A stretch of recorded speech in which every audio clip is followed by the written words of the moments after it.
it's a weird thing when you put out that much energy and effort into something. You get pretty drained, and then you end up going and playing a gig that is not great for the soul, and though that's when it really like hits, where it's like, what am I doing? Like, oh my gosh.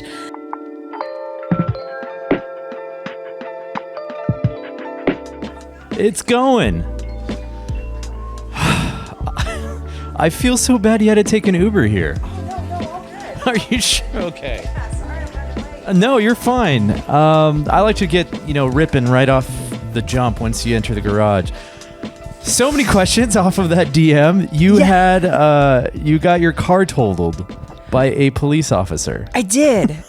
Yeah, I was driving. I was just past the airport. Oh, I think we have a guest. Oh my goodness, you were so fluffy. You're not allergic to cats, no, are you? I love okay. kitty cats. Yeah, Come he'll come join us. Hey, buddy. His name's Magnus. Beautiful. Oh, and then we got another one, but she might be a terror. So we might have to put her. She's newly acquired. Oh yeah, she's a baby. What cuties. Found her in a bush, and I like to say she rescued us, me and my wife. But yeah, the universal cat distribution. Exactly. Yeah. I have one of those. Okay. How did the police officer allegedly total your car? Yeah. Well, I've already been paid out. So Okay, good. Yeah, All right. they admitted faults, which was guilty. awesome. He was coming back from like a cop retreat. He was a DPS officer, and it was. I kind of felt bad for him, in the way of like, so this car on the right hand side was just driving super erratically. Yeah. And he just whipped over into my lane and didn't see me. Okay. And which it turned out it was kind of a blessing in disguise. At first I was like, oh no, this is my vehicle that I use to get everywhere. Yeah, it's kind of important, especially for your job and occupation. Yeah. So that car was starting to make some funny noises, and it was an older car, so it worked out because they paid me like way more than that car was worth. So I was okay with it. Okay, good. What kind of car was it? It was a Toyota RAV4. Oh, okay. Yeah. Wife drives a Toyota RAV4, and I love the car. Great cars. I drive this beat up, Honda Civic, and it's great. But man, when I get in her car, I'm like, I might need to get a new car. This is really nice. Yeah. I've had that car since 2012. Bought it brand new. It has 257,000 miles on it, and I love it. It's a relic to me. It gets me from point A to point B, and it always starts. So that's the only thing I really care about right now. Yeah, as long as it's getting you there. And we could have rescheduled this, so you don't have to take an Uber. Oh no, I'm used to it at this point. Yeah. All right.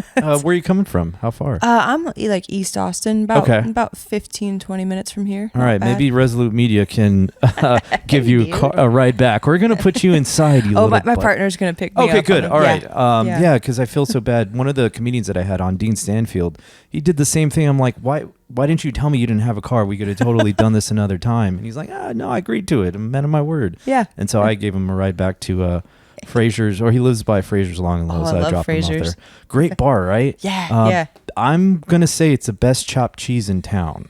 Oh yeah. Have you had it? Yeah. Oh yeah. So good. Their wings are awesome too. Wings are also very good as well. Yeah, she's a new kitty. She's gonna, and then now we're gonna. She's so cute. She is. You are the best thing ever, but not right now. You're just gonna chill inside. So yeah, old man likes to chill in here, get away from Kansas. Oh, I don't blame him. Yeah, he's 17. And wow. Yeah. He's in great shape. He is. My wife that's her child, and she had him before we met, so I'm obviously number 2 in her life, and she's number 1, of course, so I don't blame her for that. But yeah, he's a little long in the tooth, and sometimes I need to separate them just to give him a break. Yeah. Because he's just fucking tired all the time. He's passing out. Yeah, that sucks to say your car got totaled. When I read that, I'm like, man, I wish I'd known that. Anyways, sorry, I'm not going to harp on that too long. Watch the documentary. Very good. Thank you. I didn't know it was going to be filled with so many amazing musicians from Austin, Texas. Yeah, that was the goal. How did you pull that all together from like a scheduling standpoint? People are home in January. So okay. Got it. That makes sense. Yeah, nobody's really touring during that month. So that was planned out that way on purpose. Unfortunately, the whole time we were cutting that album, my vocals were January is like the worst month for me as far as allergies. Just allergies. I had quite the cough that whole I'm shocked that they were able to edit my cough out of that documentary, to be honest. Well, that's what good editors do. Yeah. They make you look great, even though you probably didn't need that much help. So yeah, how did you, what was the idea behind this documentary? And also, was it supposed to be tied in with the album? Yes. Okay. Yeah. So I had this idea for a while. I wanted to write an album in tribute to Austin and write a bunch of the songs about Austin with Austin artists, just because it's such a great scene, and there's really no industry here. Yeah. As far there's getting to be more, but there's no labels here really. There's no people that are really highlighting the great artistry that's happening here in Texas. We have to go other places to be noticed. And I thought that was such a shame, because some of the best musicians in the world live here, and our culture is built around that in this town. A big part of it, at least, is. And I had this idea that I wanted to make this collaboration album and film it and talk to all these musicians about why this is such a special place. So I started working on this project almost 3 years ago at this point. Wow. Okay. And I just slowly started working on it because I didn't have any funding for it, and it cost about $32,000 to make everything all put together. So it was a lot of money. That's way more than my car, but that's almost as much as a brand new car. Yeah. Yeah. Okay. Yeah. Basically. Holy shit. Okay. Yeah. That was one of the things I want to get into. How much did all of this cost? But wow, that's impressive. And I mean, granted, you paid a good penny for it, but man, the album sounds really good. Yeah, and it worked out because when I started working on this project, I was like, wow, the funding's going to come, and it's not going to come out of my pocket, because that's not possible at this point in time. And the city grant came through. Very, that's awesome. That's one of the new things that I'm finding out through working with musicians, is that the city of Austin is providing this money for you guys to, use it and create with it. And that's outstanding. Is it like that in other parts of the United States? Are there other cities that are doing this that you're aware of? I'm sure there are, but I'm sure there are. Yeah. There are like nationwide grants you can apply for. Like, I just applied for the Salt Lick Incubator grant. Oh, okay. And then, like there's regional grants, like there's like the Howlin' Dog Music Grant does Texas, Colorado, and New Mexico, and maybe Oklahoma. But yeah, you just have to keep an eye out, and the national grants are a lot harder to get. I would assume so. Yeah. Yeah. So before we get into Take Me Back, why don't you take me back to where you grew up? Yeah, I grew up in Gunnison, Colorado. Oh, okay. Yeah. All right, from Colorado, lovely state. We actually have a golf trip planned in 2 weeks, or next week. Yeah, we're headed to Denver.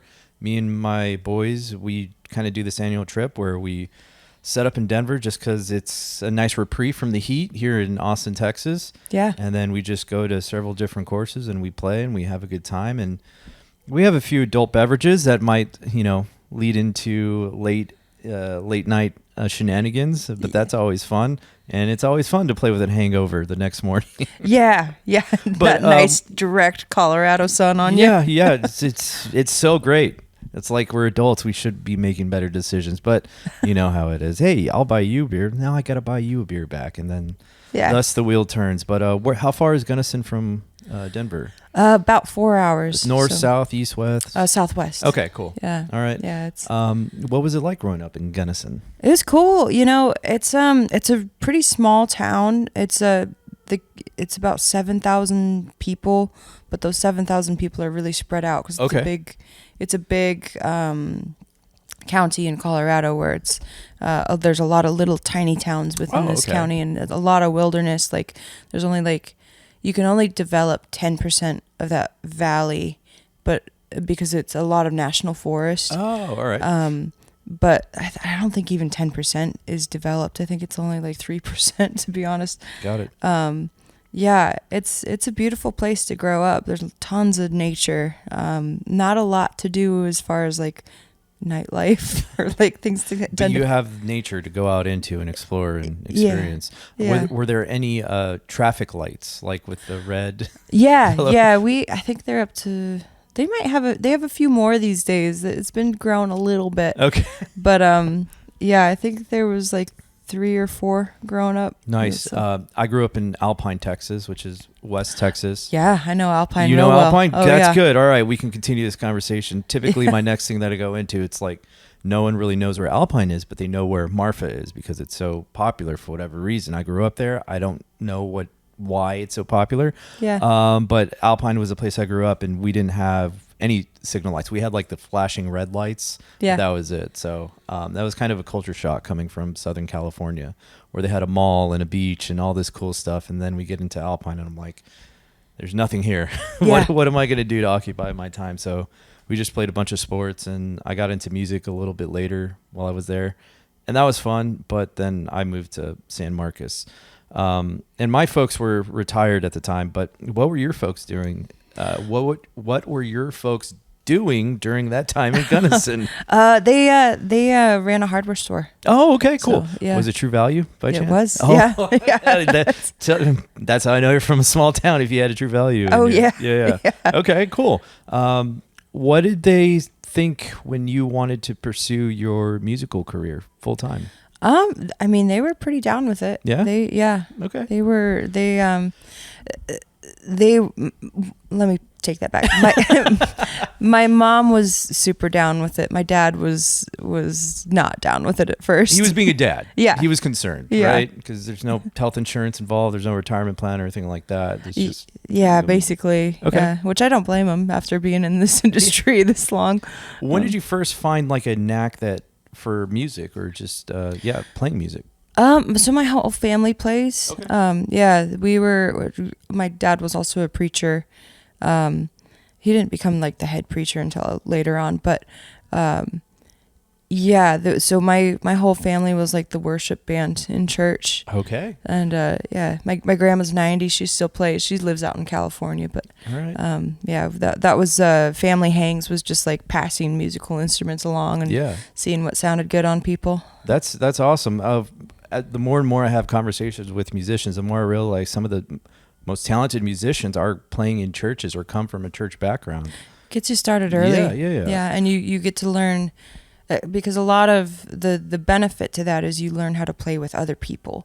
Because if you're just sitting in your closet playing, it's great. That's awesome. That's a great way to start, but you need to get out and play with other people. Yeah, learn the riffs and learn how to read people. That seems very important. Yeah.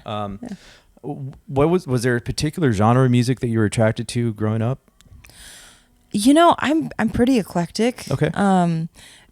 I listened to a lot of church music because that's what I was allowed to listen to. Yeah. You're allowed to listen. Yeah. So no parental advisory album or stickers on the albums. No. Oh no. You had to sneak that in on like a burned CD. That's what I had to do. Yeah. Oh yeah. No, that's the burned CDs really came in clutch. I made the mistake of leaving one of my CDs that was given to me by my brother. I think it was Eminem, like one of the first albums that he came out with. And boy, my mom was none too happy with both of us. And I was like maybe 10 or 11. I was like, yeah, this is okay music. I dig it. But then she was like, you can't listen to this music ever again. Yeah. So I get that. What was one of the first instruments you started playing? I know you play bass now, but flute was actually my first one I really dug in on. I wanted to play trombone in band, and my mom was like, I was so short at the time that I couldn't reach the last couple notes on the. So she was like, hey, here's one more your size. Okay, so, all right, yeah. So were there any odd jobs growing up through high school that you did? I started working in the hardware store like pretty much right away. I remember sweeping floors when the broom was taller than me. So my first official paid job in that store, I was 11 years old. And they paid you? That's nice. Yeah, I got $10 a week. Hell yeah, that's awesome. To clean all the bathrooms, which is a gross thing to do. That is wild. Okay. Store. Yeah, that is gnarly. All those blue collar workers coming in and that's interesting that they made you clean the bathroom. They really made you earn those $10. Oh yeah. No, it was gross. Growing up in Alpine, I had to. I bagged the groceries, and part of the job was like we had to go clean the bathrooms. And oh my god. Oh yeah. It's probably why I'm so clean now. It's just because it was disgusting, and I couldn't believe that people leave other places like this, like after they use it. I'm like, oh yeah, this doesn't make any sense, but okay, I guess I'll clean it for $7 an hour. yeah. Yeah, make you earn it. So doing that, when did you? Where'd you go to? Did you go to college? A little bit, but I was running a business for my parents by the time cool. I was out of Where did you go to a little bit of college? So I took like a bunch of like pre-college courses. I was going to be a worship leader. Okay. And so I got a lot of my theology out of the way early on in high school. Okay. And then I took some classes over at Western. Hi. Sorry, we have a lint roller after we're done here. Oh, you're good. Yeah. I'm probably covered in dog hair anyways. Okay. Oh, he's boy? Yeah, boy. Yeah, he's sweet. He is really sweet. He likes other people. He doesn't like me so much, just only when I need to feed him. Anyway, so you're getting your courses in theology, you're getting that out of the way. Yeah. And then what stopped you? Actually studying the theology itself. Okay. I was already starting to like kind of not be super pumped about when you're on the other side of leadership in the church, mm-hmm. you see a lot. And I see how the sausage is made. Yeah. And I had, we would have like, I remember we had this evangelist come through, and we had some pretty hell and fire and brimstone preachers throughout my raising that were just like really, really angry men, and beat their chest, beat the pulpit, like just scream at everybody all the time over that pulpit. And I was pretty like disenfranchised with it. And then as I studied theology, I was starting to realize that, we aren't even teaching the right translations. We aren't teaching like what this actually means. And also as I'm studying what this actually means, it loses a lot of its magic, I guess, where it's like, these were just people. And I don't know. I'm a big fan of science. So it was hard to like still believe in a lot of that stuff. Sure. Understandable. What denomination was it? Assembly of God. Okay. So that's evangelical, speaking in tongues, like people rolling on the floor, doing the whole.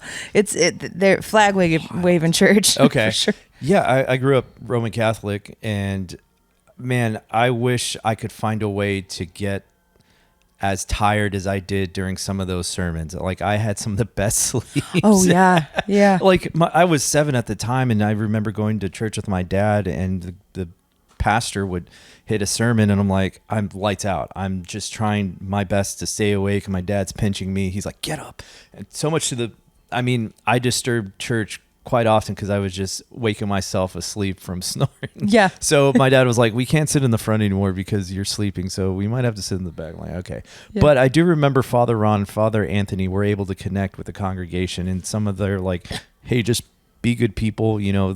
The example from this testament or this reading of the Bible is like applicable to your life in this way. So I was like, okay, that's nice. But then as I got older and started, learning the history of Catholicism and the history of religions, to your point, it kind of took the magic out of it. I took all the good things from the 10 Commandments, honor your mother and father, thou shalt not kill, thou shalt not covet, all these things. And it's like, okay, I can just do that without having to go to, an hour-long service. Yeah, but give 10% of your income to exactly. That's what that was wild to me too. I'm like, wait, they don't pay taxes here, so why do we have to give them money, or why does Dad have to give them money? Yeah. But that was wild too. So you kind of fell, out of it. What was the next thing that you wanted to do? So I ran a dessert shop, for about 2 years for my parents. Okay. It was a Rocky Mountain chocolate factory. I do not recommend getting into business with Rocky Mountain Chocolate Factory. So it's like a franchise thing. Yeah. Okay. Yeah. Got it. It's you'll see them in like airports and stuff. I haven't seen it, but next time I'm in Denver, I'll check it out. It might be. You'll definitely see one in the Denver airport. All right. That ended kind of badly. They like to charge those fees. I bet. Yeah. Even if they can't prove that you owe some. So right. They're a rough company. Maybe it's changed. I can't speak to now, but so we ended up moving all the good parts of that dessert shop into the hardware store, and then that took off all over there, and then I wasn't there for very long before I moved here. Okay. What year did you move here? 2013. 2013. What brought you to Austin?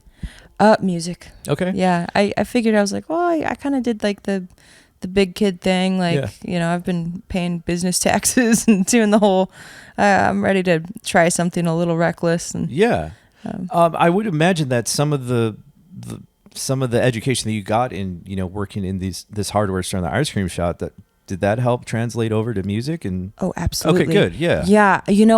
I'll say like, that was way more, those lessons have translated more than anything I've learned outside of like middle school, honestly, like school wise, just because they don't teach you how to pay your taxes in school. They don't teach you how to, and this was real life, experience that I got to bring over. And, I don't know, unless you're going to be a doctor or something, I don't think graduating college is super necessary. I think now I 100% agree with you. I think with the power of the internet, there's so much educational materials online for free, like YouTube. That's where I learned all of my editing chops. Now, granted, I did go to school for videography at Texas State. I learned a lot and I made connections there that got me to this point. But now I feel like there's just so much opportunity. But you have to, do your digging, and you have to put in the work to learn all these things. But it's there if you want it, for sure. Yeah. So I agree with you. I don't think if you're going to be a doctor, I hope you go to college. And yeah.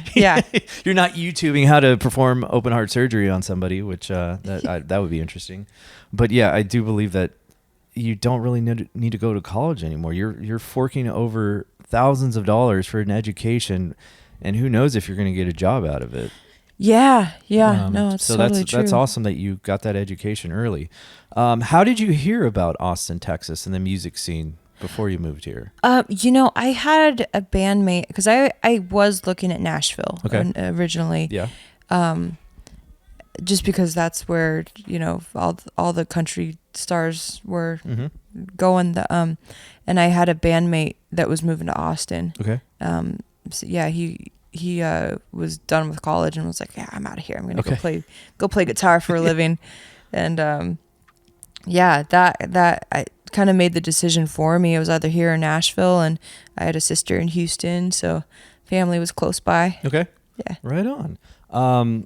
Did you have jobs lined up? Did you have gigs lined up, or you just kind of threw yourself in the fire? Just signed a lease. Yeah. Okay. I was mowing lawns for a while. Hell yeah.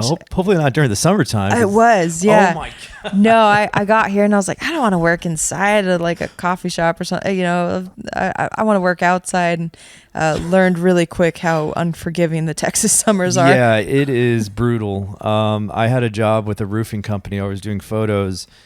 And it was like, I don't know, maybe I want to say March. I already felt like just a complete idiot because I'm up there with a camera. Meanwhile, these guys are just hauling up shingles. And I'm like, okay, guys, smile. And then on top of that, I'm like, oh my God, these guys are doing it probably in the middle of the summertime. And they have to do it. Like they're getting paid to do it. Yeah. And so like getting up early probably. Exactly. For that. Yeah. But even still, I mean, yeah, that's this Texas sun is pretty brutal and pretty hot. Yeah. So you're mowing lawns. What else were you doing? I was mowing lawns for about maybe 4 or 5 months before I was just full time into music. Hell yeah. So what were some of the steps that you took to get into playing gigs full time and making an income or making a living? Yeah, at the time, I just was playing on 6th Street, honestly. Like, it was like 10 hours a day down there, just going from gig to gig, bar to bar. Like, yeah, I would start out sometimes at noon and then just play until 2 a.m. And yeah, that's a good way to injure yourself. I don't recommend that either. And the pay isn't great on those gigs. It seems like, but that's just the route that the musicians that I've talked to, like, they've done those jobs, and yeah, it seems like a way of paying your dues, but also you're getting better. At least I would hope you're getting better with all the amount of time that you're investing in, right? Yeah. And I would, as soon as my band kind of fell apart, because I moved here with that Colorado band, and that one didn't last too long. Once that fell apart, I was, it's okay. We weren't very good. Okay. It was a good like step into the door. Yeah. But yeah, once that band fell apart, I was just playing bass with like anybody that would call me. Okay. And yeah, as long as they were paying, I was playing. And that really, I saw my ability level go up in a very short amount of time. Sure. I guess misery loves company, but in that aspect, it's like everyone's kind of growing together. Yeah. And was there a certain type of player that would go through that? Or I guess, what is the type of individual that is needed, or education that can play with different individuals? Like, where do you get that type of education? Playing all those gigs? Yeah, just learn the songs. That's the most important piece there. And like, I think having an ear helps. Like, I learned to play by ear first before I learned all the notes. Okay. Just because that's what we would do in my family jam sessions, I guess. As I didn't know any of the notes back then, and my parents would point out to you if you were playing the wrong note, and you train your ear doing that. So that helps, like on gigs where they haven't given you charts and you showed up that day to play the gig, and they haven't sent you songs, and so using an ear. That's wild. That's like me showing up to a job without looking at where I'm filming or what this light is doing. That's wild. Yeah. Isn't that stressful? It can be. Okay. It can be. I mean, you're playing in front of something, like, it's not always, the room's not always packed, but you're playing to individuals that are in the bars and rooms. Yeah. That's where I really learned that, like, a lot of people aren't listening. Like, which is you can use in your favor. Yeah. When you are playing in those rooms, does your mind switch off to, like, okay, I'm not entertaining anymore, now it's just a practice session? Or like, what's your mindset going into some of those rooms where they are empty? If it's like empty all night, yeah, it becomes like, hey, we've got new stuff, let's shut it and let's see what we can come up with. But the goal is to always have like some kind of effect on whoever's out there, whether it's just the bartender. Yeah, I never want to like just come and not do a great job just because nobody's there, you know. Does that take a toll on your does that make you question your existence at some point? I've had gigs that, yeah, I've just been like, this, I don't care what they pay, like I can't do this anymore. Like, well, and it's one of those things that it's like, because I do a lot of corporate gigs now, where you are just like a fly on the wall, and you're they want you pretty quiet, and so they're all making business deals out there, and those gigs tend to pay really well, so it's like, absolutely, I'll do those gigs all day. Yeah. Like, where if I'm playing in the corner of a bar where it's just like, like Rainy Street or something, where you're just getting the only interaction tends to be negative with the crowd, where you have like drunk bro dudes like yelling at you and Freebird. Yeah, those ones I'll quit those ones pretty quick. What do you tell yourself? Like, what talks you down off that cliff of not wanting to do it anymore? I've come pretty close to quitting a few times. Same. Yeah, I'm sure. But yeah, the biggest thing is I always have like some big project kind of underway, try to at least. Yeah.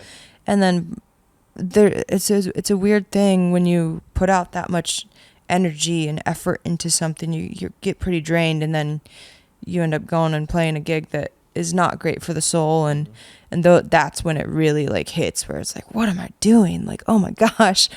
And it's those moments where it's like, man, I want to quit so bad, but I have this huge amount of time and money and other people that have been involved in these projects that's gonna drop, and every time I drop a project like that, there's always a moment where I'm like, oh, I want to quit before this comes out, and I can't because there's too many people involved, and that would be a disservice to them. Yeah.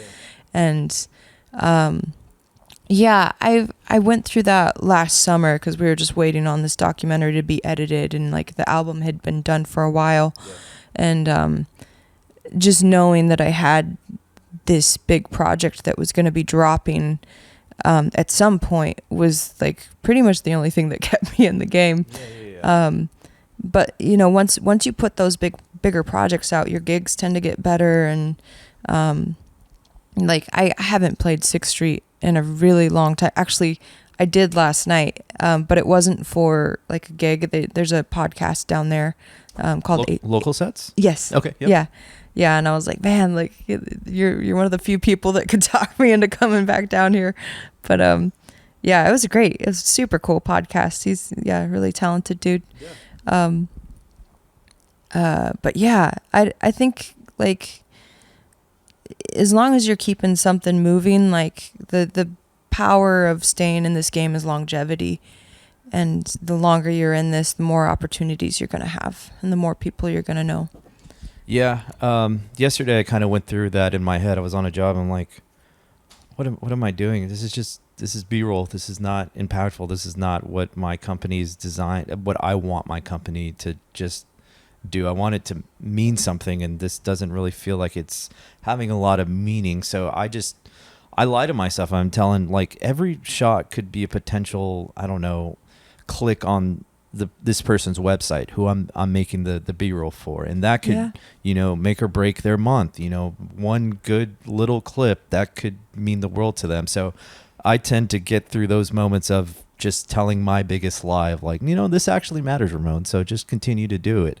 Yeah. And it's not like you're doing any manual labor. You're just pressing record. Yes, it's hot. Yeah, you're kind of sweaty, but yeah, at some point this job will end, and you get to go back home to your cats, to your wife, and chill on your couch and hang out. So just stop complaining and do the thing, and you'll be fine. And then you go back home and rework your business and figure out something else to where you are happy. Yeah. Those are the conversations that I constantly have to tell myself. But I don't know. I feel like sometimes lying to yourself does help. Yeah. And then there's sometimes you have to be brutally honest with yourself and be like, shit, brother, this is not working. This isn't working. Yeah. Absolutely. So one of my buddies has actually met you before I got a chance to, even though we, work with the same musicians. His name's Spence, and he works out at the, the hotel out there where they have a golf course. His name's Spence. Omni? Yes. Omni. Okay. Yeah.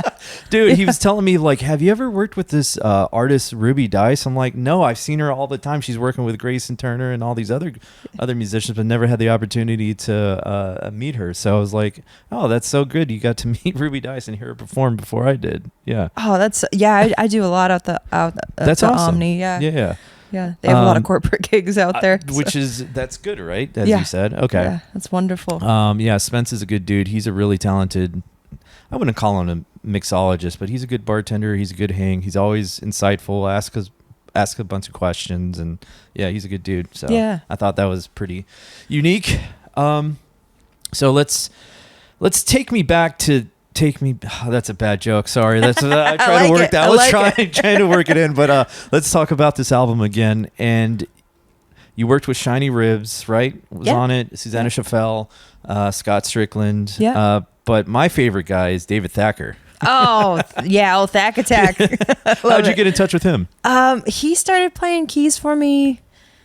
Oh gosh, it's been a couple years. Oh wow, now. okay. Yeah. All right. Yeah, I think Calloway, my guitar player, brought him into the fold, and dude, he's awesome. I love David Thacker. He's such a great hang, and like always comes with like interesting gear that he's built. And right, for a keyboard player, that's got to be unique, right? Because I know he brings his little it's not an amplifier, but for Leslie. Oh yeah, he brings it to almost every gig. I'm like, brother, you're hauling that around to every gig? He's like, yeah, I like it. Yeah, sounds good. Yeah. So what did he bring to this album? Other than the keys. Other than the keys, we produced it with the band. So like I've paid a producer before, and I was like, I think we can do this by ourselves on this one. And so he was there at he helped shed a lot of these songs we shed we had a residency at the White Horse. Oh yeah, okay. And we would just run these songs and change them and see if are people dancing to this song, like can we tweak it this way where people will dance to it, like that was a big part of building this album, was shedding it live in front of people. Okay. And yeah, Thacker showed up every Monday to help with that, and he was at all the rehearsals. He had a lot of great input into making these songs better. Yeah. Oh man, I had a question and it slipped my mind. What's your favorite song from this album? I know you can't say they're all your favorites, but what's your favorite song? Yeah, I jump around because I'll play it too much or something, and then I'll change my favorite because I've played a certain song too much. Little Big Town is up there just because it's funky, but also like I really like Stories lately. That's it's a little slower, but it tells a great story. Okay. So. Thus the name of the song. I know what I was wanting to ask you. You've been with your partner for 10 years. Yeah. That's awesome. And you write songs together? Is that right? Write songs, play. How does that relationship work? And what's his name? I'm so sorry. Calloway. Calloway, that's right. Okay. Yeah. That's my favorite golf brand. No, I'm kidding. Yeah, right. He gets that a lot. How does the dynamic work between you two? It's taken a lot of time to learn how that works in a healthy way. Mm-hmm. But yeah, we do a lot together, which is one of the reasons why I still don't have a car of my own, is just because we drive to work together all the time, and I'm like, well, insurance versus what I'm spending on Ubers, is it really, so yeah, that's I grew up in a situation where both my parents worked together, so I kind of grew up with that, but it is something where to keep from being toxically codependent, you have to go do your own things separately. Absolutely. Yeah, so both of us have hobbies that the other one is involved in. Yeah. That's pretty much the same relationship with me and my wife. She likes to be a homebody. She's a wound care nurse, so that has a lot of stress, and when she comes home, she doesn't want to go out to listen to music the way I do, because I'm here all the time. Like, the only conversations I have is with Magnus, and he's not a great conversationalist because he doesn't talk back to me. So like, I want to go out and listen to music and hang out with friends, and she's like, no, I don't want to do any of that, but feel free to go do that, Ramona. Yeah. I totally support that. Needs to decompress, I'm sure. Yeah. So in the documentary, Calloway mentioned that he's not, how do I say this, he's learned from you how to be a little bit softer, and then he's also told you to, like, I don't know, be more authoritative. Is that true? Yeah. Okay. No, he's definitely taught me how to, like, stand up for yourself, have boundaries. Okay. Yeah. Yeah. That's a good way to put it. Yeah. Yeah. I was pretty like Colorado, like go with the flow type personality for a long time, and he's like, that doesn't always work out in your favor. And I was like, yeah, you're right, that's not great. Is there a specific example where you finally like set your boundaries and like that was a success? Like, oh, that actually worked because I set the boundary. Yeah, I've when I was playing bass for everybody and their cousin. Yeah. I definitely had to learn to like be like, no, you have to pay me. Like, I can't just show up and play for free all the time. Like this, like I'm gonna quit at that point. Like, and learning how to quit bands was a big one, because I would just like stress myself out and run from gig to gig to gig and not necessarily get paid for all of them. Yeah. And yeah, that was a big learning point. And did that come out of the reason why you were accepting all these gigs? Was it coming from a place of fear of like, oh, I need to do this job because I need to, I don't know, make money, even though they're probably not going to pay me very much? Or why did you say yes to every gig? A little bit of that. Yeah, I was pretty broke. Yeah, which was weird because I always had money growing up because I always worked. And it was like, oh, I'm working a bunch, but I don't have any money. Oh, yeah, I have to work to get, more money, but essentially you're just doing yourself a disservice. Yeah? Yeah. No, that's, yeah, and I'm pretty careful with what gigs I take these days, just because I've injured myself and I've been unable to play, and I've had to cancel important gigs because I've been injured. And yeah. How did you injure yourself? I just playing too much and got from your hands. Yeah, tendonitis. Oh my God. Okay. Yeah, like a tennis elbow situation. I got that too, but from golf. And so now, what exercise do you do? I've got the like expander. I use a hair tie when I'm driving. Oh, so smart. So I'm just stuck in the car and I'm doing this all the time. Yeah. I don't know if it's helped, but I guess I need to do it more. Yeah, I have a dowel rod too. I do like circles with that. Okay. That really helps. Massages. Yeah. Okay, just on because they say everything's connected, so I'm like, if there's a problem with my elbow, then there must be something in my back. Yeah. So massages help. Yeah, okay. I've got a great.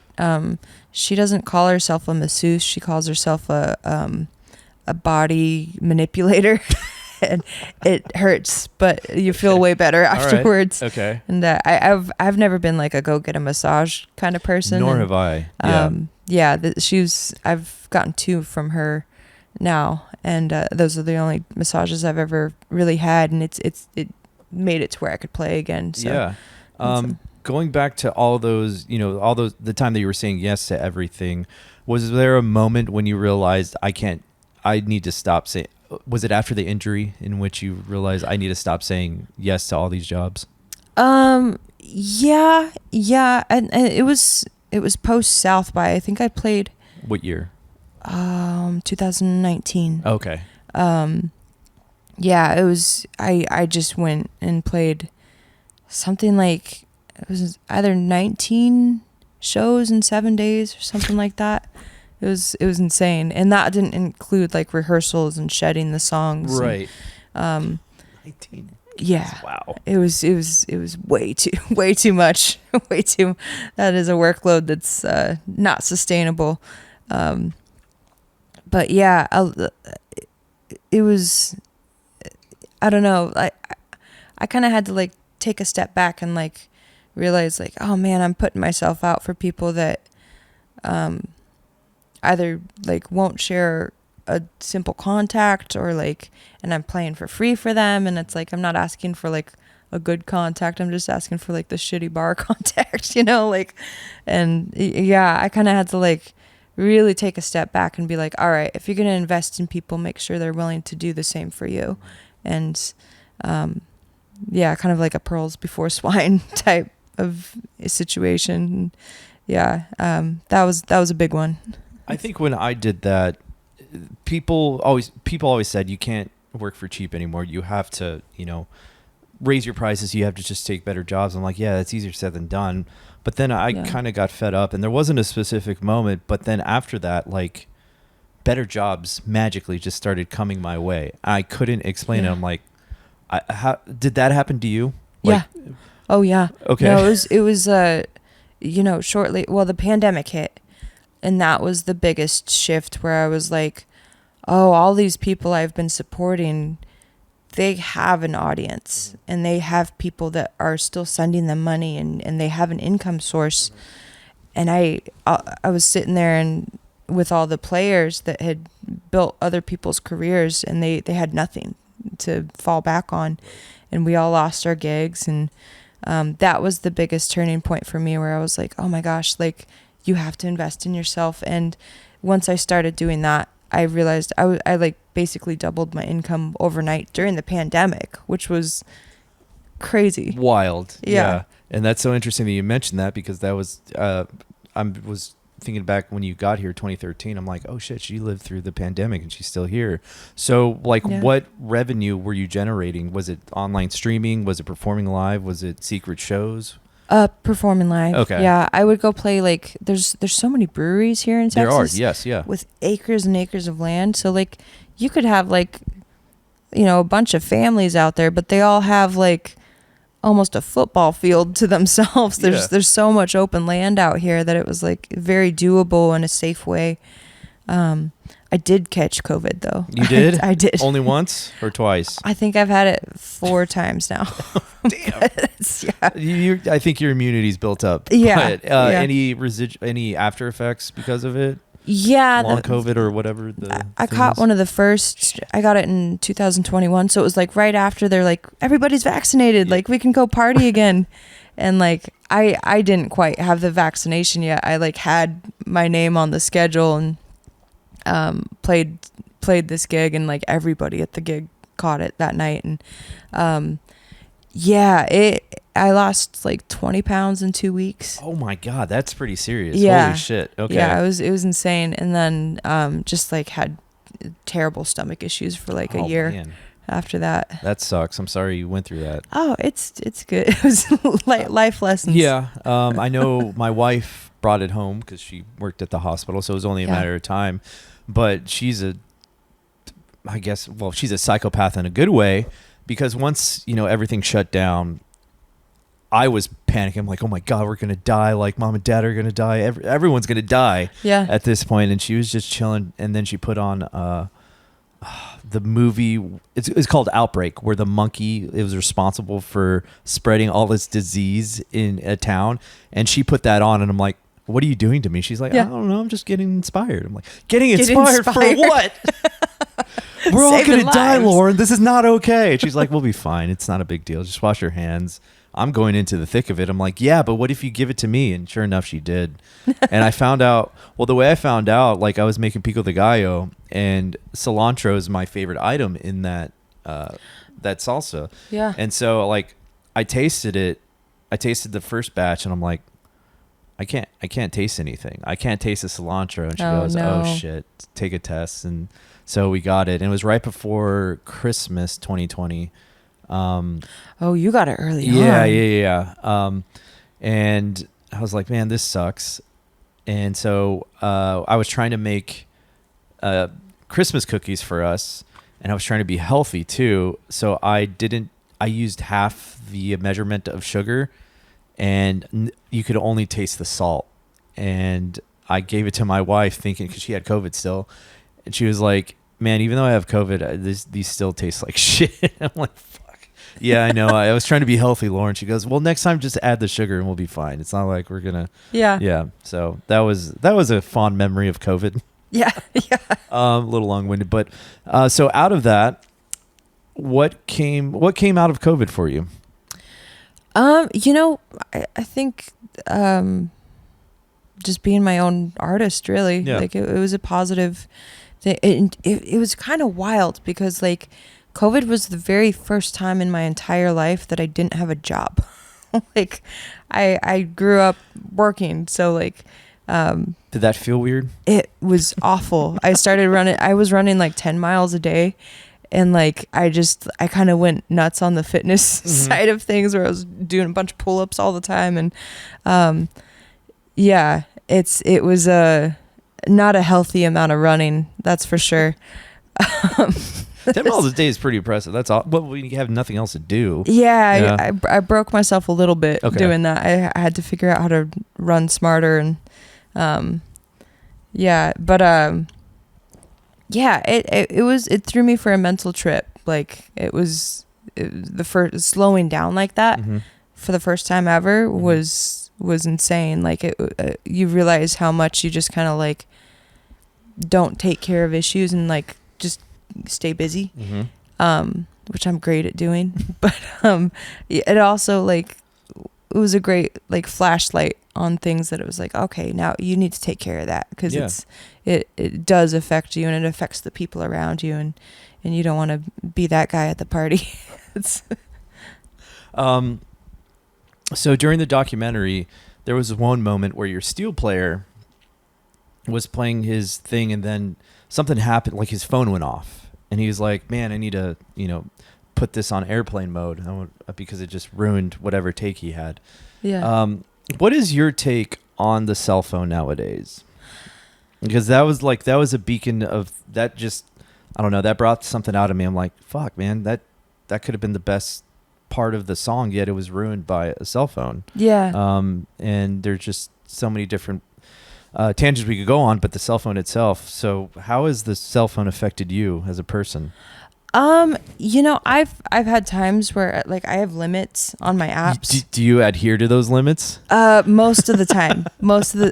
Not always. But are you willing to look at your screen time right now and say how much you have? Oh, let me see. I was up late last night playing chess. There was raccoons in my. Okay. Raccoons broke into my.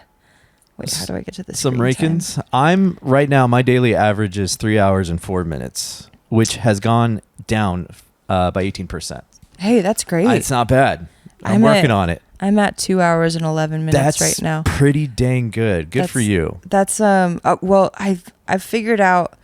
I had this by my bed last night because the raccoons broke into my ceiling, so they were running around my. They were scurrying around. Yeah, I was like, I'll just play. I do chess on Duolingo. Okay, but yeah, that normally it's not up to that at this time of day. But I don't typically go to sleep with my phone by my bed. Good. I have an old school alarm clock, and the phone stays in the living room. Yeah.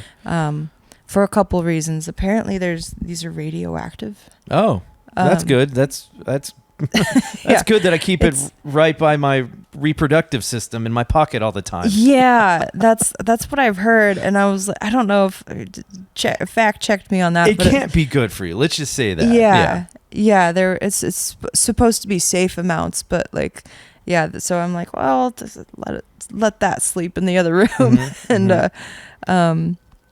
and also like just waking up in the morning and not just having the instinct to jump on Instagram right away. It's so fun though. Yeah, right. But then like your mental, like I notice my attention span goes down. I agree with you all the way, but it's one of my favorite things to do. I love doom scrolling. I love looking at all the dumb videos and cat memes, and it's fun to me. And I try to avoid, the terrible things that I see, the wars and all the, the bad shit out there. I try to swipe through that and, try to train my algorithm properly. But it is a weird tool in that anybody can make a living using their cell phone now. Like it's become a very important tool in society, and it's that's what it is. It's a tool, and tools can sometimes be dangerous. Yeah. So in regards to your music career, how do you think the cell phone is going to hurt or help you? It is free advertisement to get people to my shows. It's free advertisement to, and I don't want to say advertisement as much as like it's a way to build community. Yeah. Even though it's kind of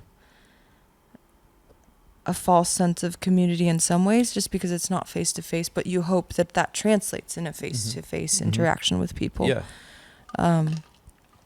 Yeah. I don't know. I think it is a great community builder in some ways. Because back in the day, you would have to, make an album like you do nowadays, and then you have to, I don't know, sell it to the record company, and then the record company puts it on the radio. Yeah. But now you can take one of your songs, upload it to an app, and then it's there for people to listen to. You're kind of cutting out the middleman. Yeah. So that's a pretty cool tool. Now, what are your thoughts on Spotify? With the eye roll, I already know where this is going. A lot of people are making money on it, and it's not the artists. Yeah, that's true. That's I think it's pretty few and far between where artists are actually making money off streaming. And honestly, those artists that are making that money probably aren't getting paid enough for what they are putting out there. It would be nice to see something happen to Spotify that's happening to like Live Nation right now. Okay. And not that I'm not familiar. I haven't kept up with the news. But what's happening right now? Yeah. So Live Nation, and what's it? AEG. C3. C3. Okay. C3. So those companies, they sell all the big events basically for music. Okay, yep. All your Ticketmaster's the other one I'm trying to think of. Sorry, Live Nation and Ticketmaster. They sell all the big events for festivals, big concerts, like a couple. Like if you go to a show over at what's the name of that venue on the east side? Scoot-In. Mm-hmm. They sell their tickets through this entity. Okay. And they have a monopoly over everything, and they charge an exorbitant amount for tickets. But they take like 60, sometimes 70% of the ticket sales, and the artists are still getting paid like this little amount, even though they're selling out these rooms. Mm-hmm. And yeah, Ticketmaster and Live Nation are just raking in all this money and not paying any of the artists or the people that are actually putting the show on. Right, who's putting in all the hard work. Yeah. Is there some sort of legal action that's taking place? You said they're... Yeah, so they just declared them a monopoly. Oh, okay, all right. So they're having to split their Was not aware apart. of that, okay. Yeah. I try to stay out of the news, but I feel like the music industry is something that I should... or the music news, I feel like I should pay attention to that since, you guys, it's your livelihood too. Yeah. It's a good thing happening. Yeah. Like we're all glad to see that good. Going that way. All right. So I know you gave me your album via SoundCloud. Is that where your music's going to live? So SoundCloud, just for now, it's going to be everywhere. All right, cool. Yeah. Including Spotify and the and whole Apple Tunes or whatever. Yeah, you kind of have to. These I have artists tell me like, oh, we're not putting it on Spotify, and I'm like, I mean, there's so many people that stream on that platform, including me. I'm part of the problem, I know, but man, they're really good about their recommendations. Like I can click on a song that I like and then have a radio playlist of those songs, and I get to discover more and more artists, and then I follow them on Instagram, and then if they're coming to Austin, hey, guess what, I'm going to go to their show and check them out. So I think you got to take the good with the bad and pick your battles, and unfortunately it's like a David versus Goliath when it comes to these platforms, these these industry titans that are just taking way more money than they should from the artist. But to be the devil's advocate of that, they created this infrastructure. They, someone put in the work. I'm not saying them. So where do we find that balance? Yeah, because everyone needs to make their cut. Yeah, everybody needs to make their cut. I'm hoping it goes the way, like, similar to radio. Like if I have a song played on the radio, I get paid for that through BMI. Or like artists typically go through BMI or ASCAP. Okay. So, yeah, I'm hoping that it goes more in the direction of that, where it's, because streaming is a pretty new thing.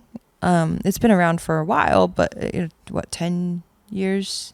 Yeah, I remember Pandora was around back in 2011. I was going to college. I'm like, Pandora's okay, but I really don't like this platform for whatever reason. I'd never really used it. I was still into CDs back then because I was a hipster. Yeah. I thought that was so cool. Actually, I discovered a lot of music on Pandora. That's a good... Okay. Yeah. No, but it is a new thing to where you can get your music played through everybody's phone, and it's easily accessible. Yeah. So, I don't know, there's something good about that, but also, like, someone's got to find the balance there. Yeah. How do we share that monetization? Yeah. And because it takes a lot of effort to put together the thing, GoFundMe's, that takes a lot of effort. And, I know some artists use that to help fund their album, and that's cool too. But man, that's a lot of work, and that's a lot of asking. It's exhausting, and it's definitely my first album. I raised about 24,000. That's awesome. Yeah. Holy shit. Okay. Yeah, and it was really cool. Like I had some really generous people. Super grateful for them. Yeah. It is a weird thing because you have to ask people. You have to ask people to like, and I never really asked people for money. I would just ask people to share it. Yeah. Okay. Yeah. And like, because I don't know, like the Pentecostal in me was like, I can't ask people for money. That's insane. Yeah. But yeah, it's a tough go of it. Like I would run out of messages I could send to people on Facebook. Like, Ruby, you already sent me this like 4 times. Yeah, well, I luckily it shows the history of the chat, but like, yeah, I limited me to like, yeah, you can't be sending this to more than 10 people a day. I was like, all right, well, okay. Have you worked in other cities for extended period of time, like Nashville, LA, New York? And by extended period of time, like 1 week, 2 weeks, or? Yeah, I've been playing Nashville pretty often. Okay. I just got back from there actually, like last week. Okay. It's an interesting scene. I still don't know how I feel about it. It feels a lot more industry driven versus artistry driven, like it is here. Brie Bagwell came from Nashville, right? She may have lived there. I'll have to ask her. She was. I remember I was in Taos working the Andrea McGee She Rises Fest, and I saw Brie perform there, and she said, Nashville kind of chewed me up and spit me out because it was just a lot of, industry type people that just, they have a specific product in mind. They know what makes money, and it just seems like there's a lot, not shadiness. I don't want to put that bad term on Nashville, but it seems like they have a product that they want to produce and they want to stamp and repeat it. Yeah. But they have the industry there. So if we bring that industry to Austin, how does that change the landscape of the music industry? How do you foresee it changing the landscape of the music industry? There's one label that's moved here from Nashville that's like a bigger one called Big Loud. Okay. That's Miranda Lambert's label. The main headquarters is in Nashville. They have their office here in Austin. I'm hoping, like, I'm kind of seeing them put out the same bro country kind of. They do have one woman on their label now, which is great. Juliana Rankin is a killer songwriter. Okay. But yeah, I'm hoping it doesn't like make it feel like a cutthroat industry here. Because we've lived, especially in Texas, you can tour Texas and make a decent living just touring Texas. Okay. It's such a big state. Mm-hmm. And they pay here typically. It's not like going out west or something where there's a venue every 7 hours and those drives are a lot farther spread out. But I'm hoping that it doesn't make it to where it feels like competition because we've lived in abundance for so long here. Yep. Yeah. I think it was you had Shiny Ribs on the documentary as well as your album, right? Yeah. Yeah, he said live show is the bread and butter for musicians here. Yeah. But how I don't know how to phrase this question. If there's so many live venues that are having musicians, it seems like it's oversaturated. It is. Yeah. Is that a good or bad thing?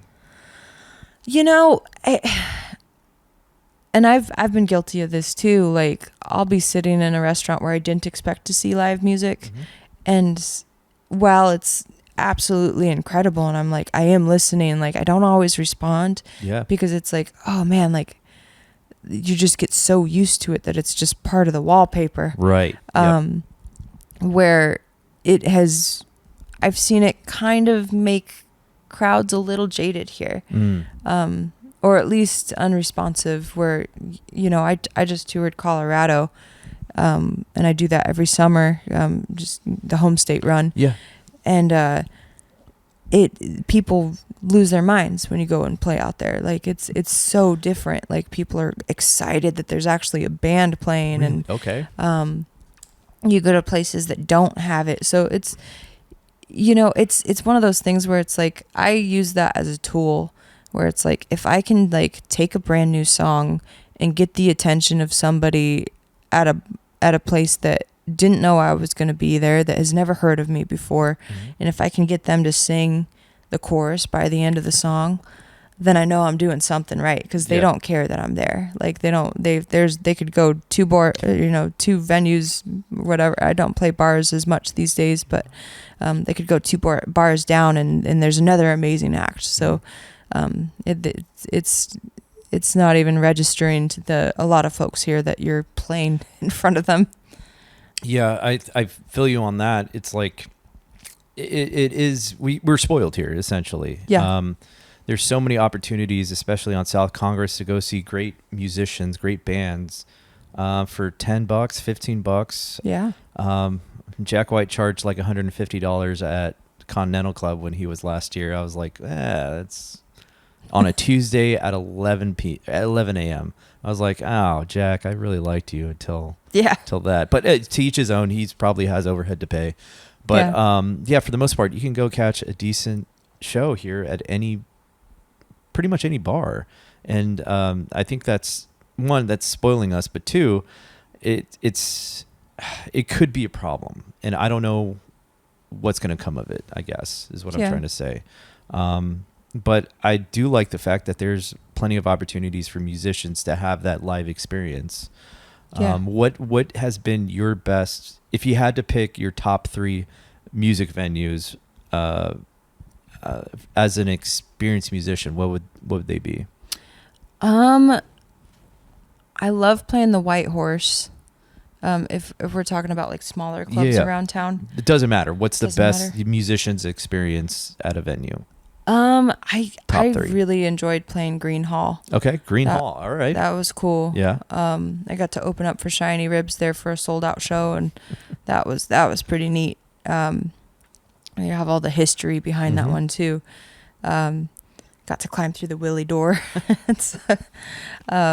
Green Hall's cool. Saxon Pub is great just because it sounds incredible in there. Like that's a big wooden room. Mm-hmm.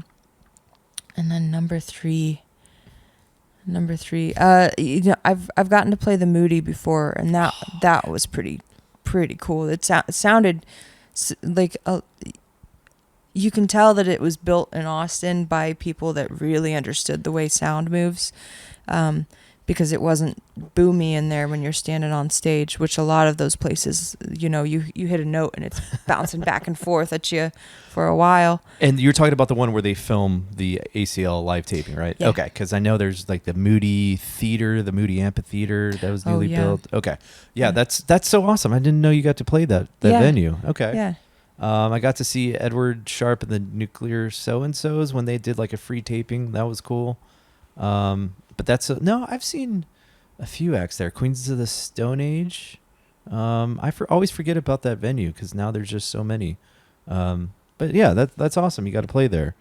When it comes to writing the album, when it comes to recording the album, when do you find a stopping point and say, okay, this song doesn't need any more instruments, doesn't need any more work? How do you come to that conclusion? I kind of go the opposite direction where it's like, I'll put too much on it and it's like, all right, what can I take away? Oh, okay. All right. So you're throwing everything at the song and then you're just peeling it back. Yeah. Okay. Yeah. It's easier to while a musician's in the studio, go ahead and record that part. It may or may not go on there. Let's see what it sounds like. Okay. And I really like simplicity, and especially with like dancers, I've found like playing the bass lines, like I play Meat and Potatoes because that gets people moving on the floor. You did mention in the documentary you write songs to get people to dance. Yeah. Okay. Yeah. I'm a big two-stepper. So okay. Yeah. Right I enjoy like riding. Is Callaway a big two-stepper? No, not at all. All right. Well, White Horse offers like free dance lessons, so maybe you guys can do that. I've tried to get him to go. We'll see. All right. See if I can talk him in. It's fun. It's an easy date night. Like, I'm not the best at two-stepping, but me and my wife, we can twirl around on the dance floor and have a good time. Oh yeah. So you like the fat bass lines that get people on the dance floor. Yeah. But how many times are you listening to a song before you say, okay, we need to pull out that guitar? Like that sounds, it sounds honestly like the way I edit, because I just shoot anything and everything that interests me day of production, and then I take it to the editing room and I'm just like, okay, we don't need that. We don't need that. Yeah. Pull it out. It just seems like chaos to me at the beginning of a production for me. I'm like, how the hell am I going to manage all of this? And then I just do. So what is your thought process in pulling out these items? Is it just not this guitar is not resonating with the song, or what? Yeah. It's like, is that necessary? Like, does that add to the story? Okay. Of this piece? Because you're making a sonic painting basically, and does that sound tell the story that you're trying to convey, or is it just extra that is distracting? There is a song on there where you have a very interesting Native American who I always see around Continental Club and Seaboys riding a horse. Gray horse. I never knew his name.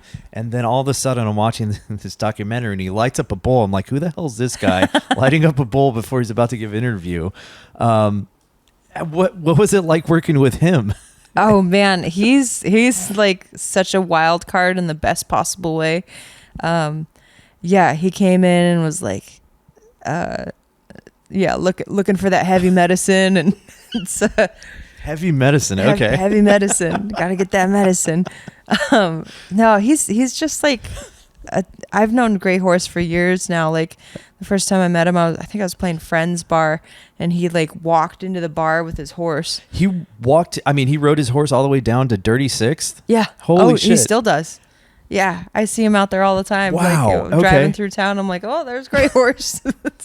Aho. So you met him at Friends. Wow. Okay.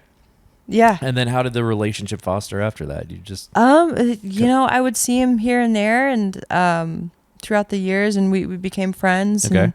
And as I was writing this album, I was like, what am I missing right now? Like, it needs that piece of personality that is missing. Yeah. And Gray Horse is he's kind of like the Leslie of Austin now, like where that's true. He's this just entity that appears and makes things better.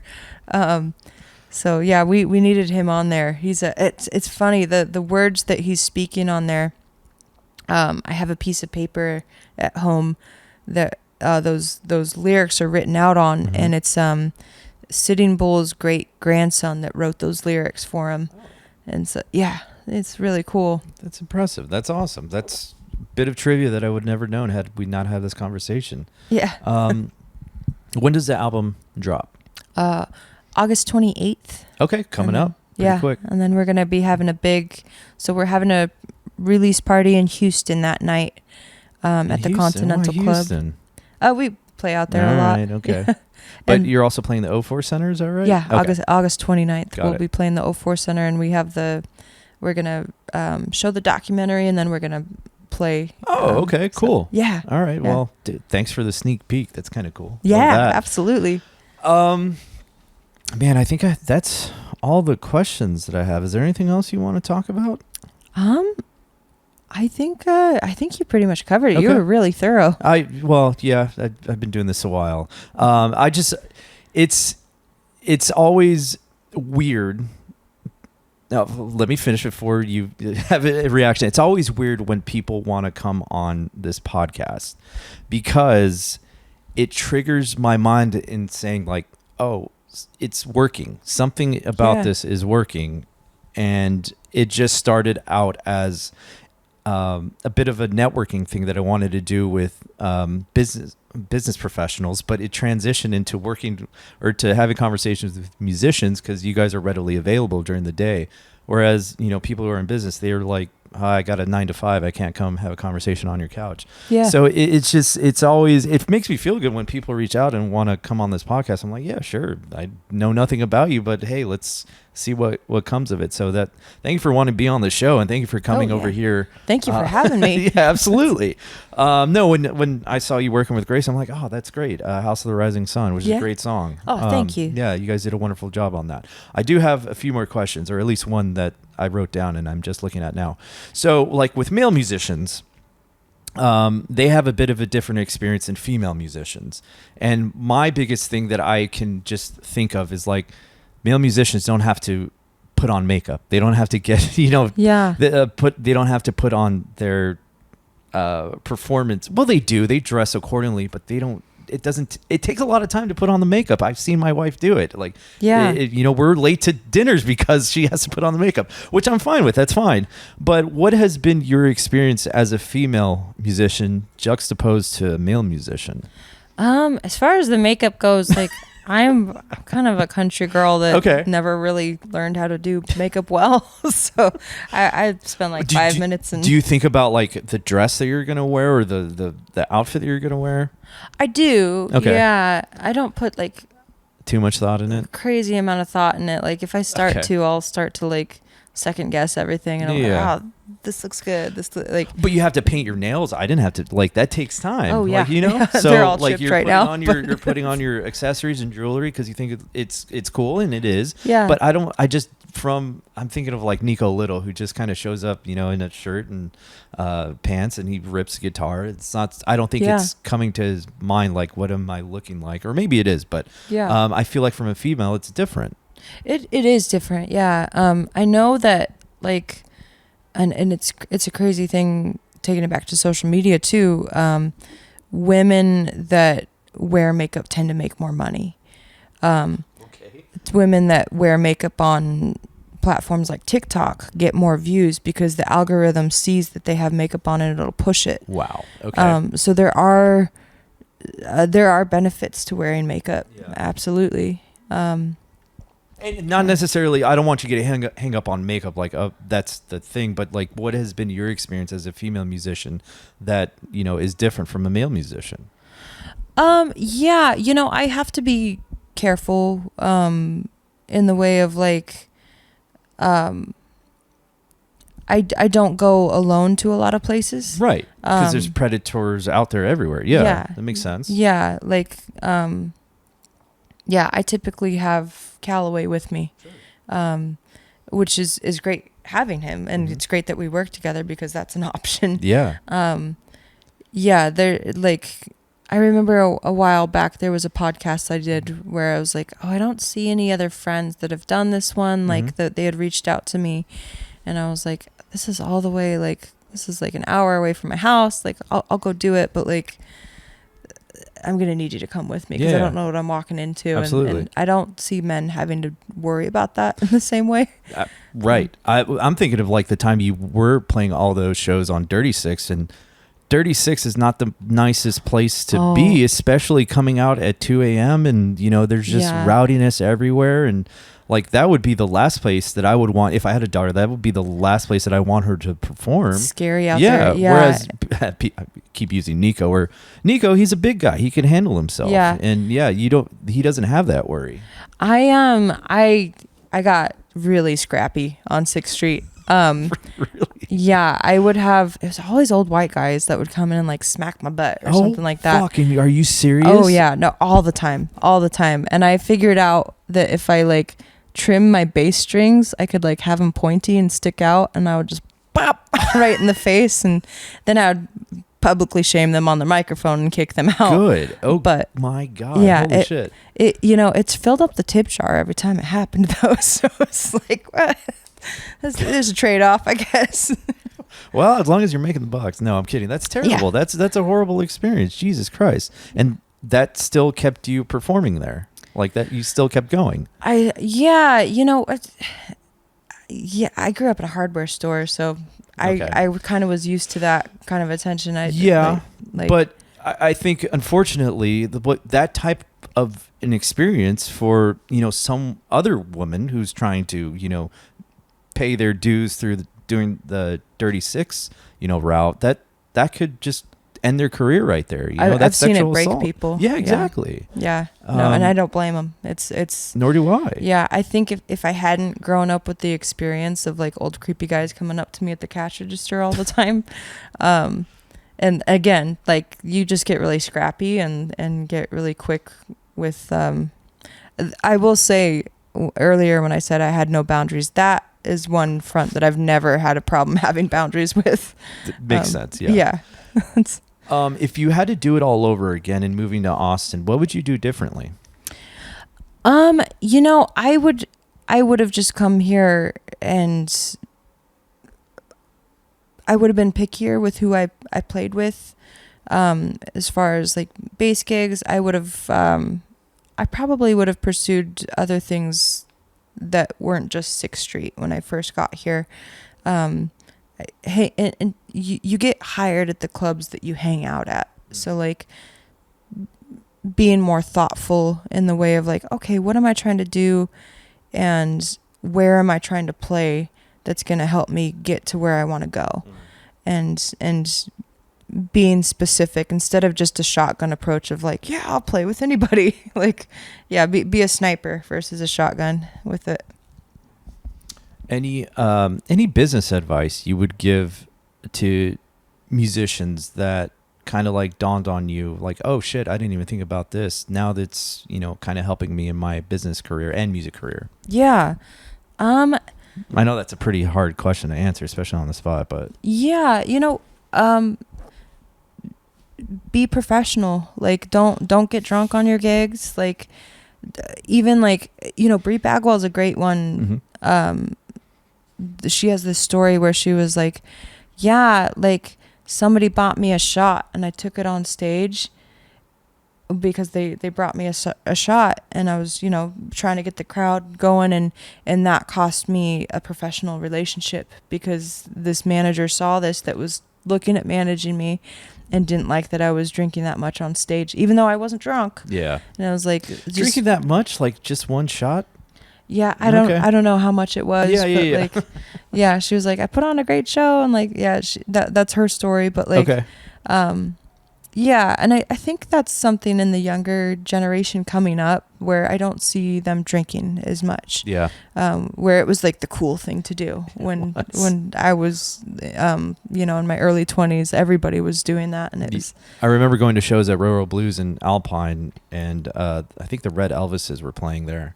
They're like great. Surf rock, yeah, surf rock band, and I just remember seeing like just like a bunch of dead empties just around the stage. I'm like, oh man, that'd be so cool just to drink and play music all the time. Yeah. But yeah, no, to your point, I don't see it as often, and that's probably for the best. It's for the best. Yeah. It's good that it's changing because it was such a party atmosphere, and I watch people drink their livers out by 35. So it's I'm really glad I don't drink at all anymore. Well, good for you. Yeah, it like on the nerd. Very I know right. Very occasionally, like I went back home and had a few with my older brother. He likes to make Moscow mules. Oh, okay. And, I'll make small exceptions, but like not at shows ever, and not on a daily anything like that. Okay. Have you seen The Odyssey? No, I haven't. It looks good. What do you think? Okay.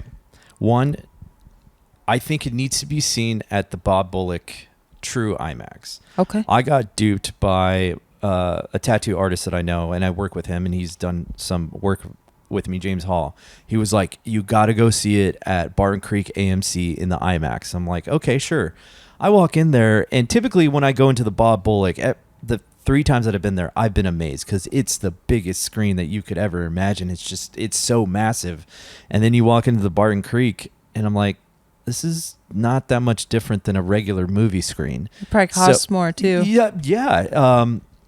And the only good thing that I will say about that is like you get to pick your seats. So prior to you going, you pick out where you're going to sit. Bob Bullock, you just buy the ticket and you just you fend for yourself, and you got to get there early. Yeah. So, but I will say I need to watch it again because it's a 3-hour long movie, and there are some points where I'm like, this feels too long. This feels dumb. So I need to give it a second watch. And I was hoping you have seen it so we can talk about it. But I've seen the old, like, I think it was cut to TV, old school, like those same folks that made those old Moses movies and stuff. I've seen that one. Okay. All right. Well, yeah, the only thing I will say, go see it at Bob Bullock if you're going to go see it, because I do think that'll make a difference. But overall, I'll have to see it again before I give my final judgment. Yeah. So my tattoo artist was talking it up. He's like, oh, my God, I've seen it 3 times. I go, how do you have this much time in the world to go see a 3-hour movie? 3-hour movie? That's insane. I'm like, you must not be busy booking clients if you're taking the time to do that. But yeah, so a little bit of lackluster there. What are you getting into this weekend? Any shows? Shoot, what am I doing this weekend? I've been so focused on pushing this release show that good, as you should. I'll be in the studio a bunch this week with another band. Oh, okay. Are you just playing bass? Just playing bass. Okay, cool. Yeah. Right on. Yeah. Not just playing bass, but you're okay. I'm playing with Callaway and the Prickly Pears, my partner's band. Okay, awesome. Where are they playing? The Driscoll has a bar called the Victorian. Yeah. Yeah. Have you played in there? I have. Yeah, it's great. What are your thoughts? Oh, it's awesome. Okay. Yeah. They pay well and they feed you. Good. Yeah. I will say it is owned by a MML, or it's owned by MML. I don't know. Yeah, MML, whatever. It was one of the first places where the host asked me if I had any allergies to the food, because I was working the job there and they were going to feed us as well.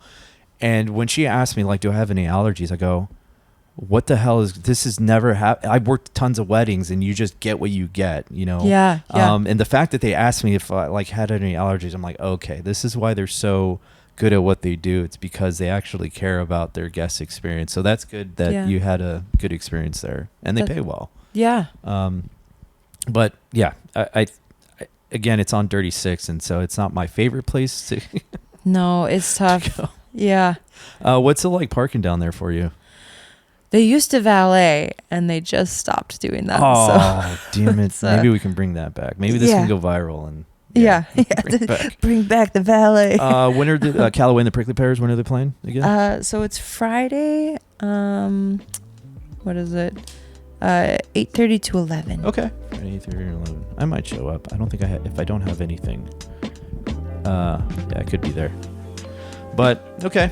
Well, Ruby, thank you so much for stopping by. Thank you for inviting yourself on my podcast. Anytime. I appreciate it. Best of luck to you and this album coming out. I'm sure it's going to go well. And yeah. Cheers. Thank you. Have a good day. Bye. Bye.